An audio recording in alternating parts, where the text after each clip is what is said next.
Well, here we are at Nick's Garden Center today, and I'm joined by Jake, who is one of their nursery professionals here at Nick's Garden Center. And today, Jake, what I'd like to do is talk about trees, planting trees during the summer and the fall months, because that's where we're coming on, and to reassure our listeners, our viewers, that it's perfectly fine to plant trees in.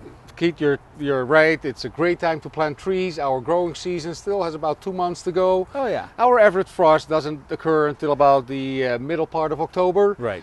So great time to plant. And of course, when you go to a nursery and you start looking at trees, most important part is that you want to look at the shape of the tree, and that the tree will fit in its spot where it's going to live for the next 50 years. Let's talk about that. Most of these trees are going to have a label on them. Mm-hmm. And the label gives you all the information about how big this tree is going to grow and where it likes to grow, and all of its pros and cons about the tree. Mostly pros. You don't see many cons on the label.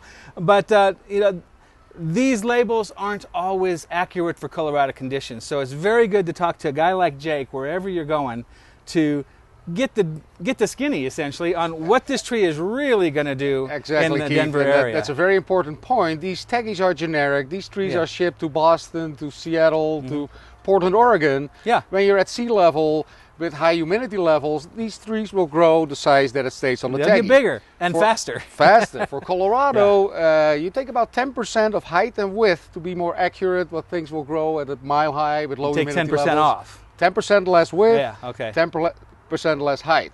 But the most important thing when you choose a tree, you want to make sure that you have beautiful branches on either side. And nicely spaced, all the way around the trunk.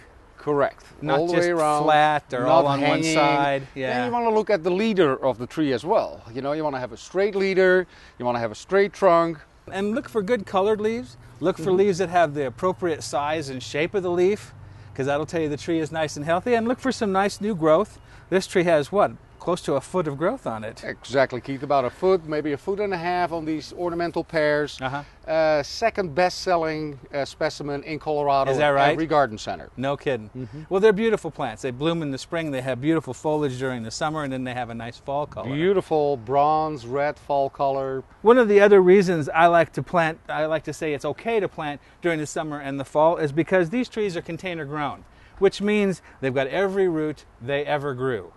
And they're right there in the pot. So it's not like you're cutting roots off by digging them up out of the ground, or planting a bare root plant or a B&B plant that's had a lot of the roots removed when it was dug up. These grew in the pot. So when you plant them in the ground, they'll do even better than they would in the nursery. So thank you, Jake. I appreciate all the good information. Now, I was hoping you might help out MJ, because she is looking for a tree to put in her yard, and she's somewhere in the trees. You want to go find her and help her pick out something nice? Definitely, Keith. Thank you. Have a great day. We'll see you soon. Okay. Good morning, MJ. Jake, how are you? I'm doing excellent. How about yourself? I am back at Nick's Garden Center, one of my favorite places to come hang out. And I have to tell you, walking in, I could smell those fresh chilies that you guys roast out there. One of my favorite times of year to be here.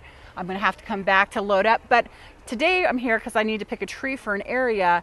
And I see you've already pulled 3 for me. What made you pull these 3 trees?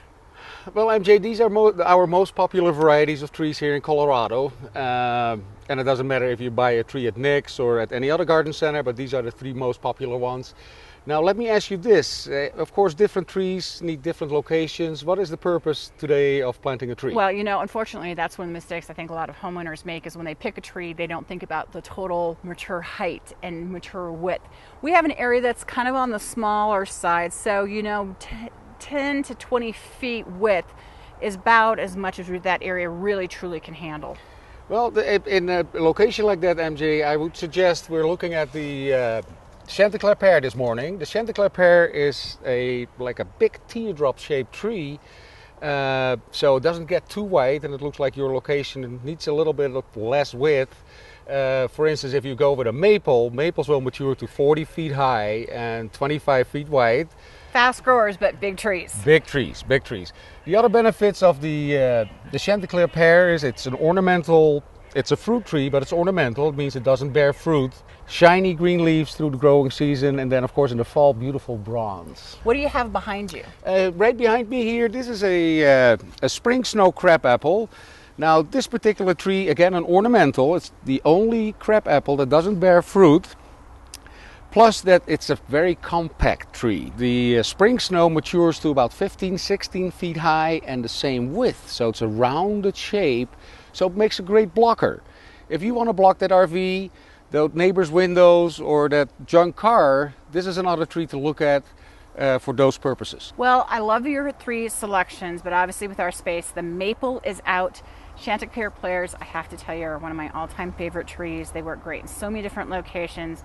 Great year-round asset, so I think we're going to have to go with the Chanticleer Pear. Plus that the Chanticleer has very few insect or disease issues. It sounds like a perfect tree. So that'll be what's coming up next on Dig In. You're going to find out exactly what you need to not only pick a tree, but we're going to show you how to plant the tree. Coming up next on Dig In. Coming up next, 2 recipes. Pa am tomate, which is a bread and tomato, and panzanella salad, which is a bread and tomato salad.